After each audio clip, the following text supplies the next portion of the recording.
అలాగే కొంచెం శ్రమ అయినా కూడా చేదనేది ఉండదండి ముఖ్యంగా. అలాగే ఇందులో నేను 1 స్పూన్ వరకు సాల్ట్ అయితే వేస్తున్నాను. ఇప్పుడు ఇది మనం మూత పెట్టుకుని మిక్సీ అయితే పట్టుకుందాము. చూసారు కదా, ఈ విధంగా చక్కగా మెత్తగా పేస్ట్ అనేది తయారైపోవాలి. మనకి కాకరకాయ కూడా చక్కగా వేగిపోయింది.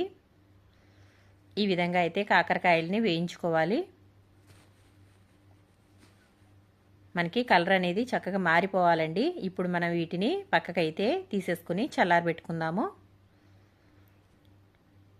కాకరకాయ అయితే చూసారు కదా, ఇప్పుడు ఇవి చల్లారిపోయాయి. ఇప్పుడు మనం ముందుగా తయారు చేసి పెట్టుకున్న ఉల్లి కారాన్ని ఈ కాకరకాయ ముక్కల్లోకి స్టఫ్ చేసుకుందామండి. ఇలా కొంచెం కొంచెంగా తీస్తూ ఈవెన్గా వచ్చేటట్టు ఇందులో స్టఫ్ చేసుకోవాలి.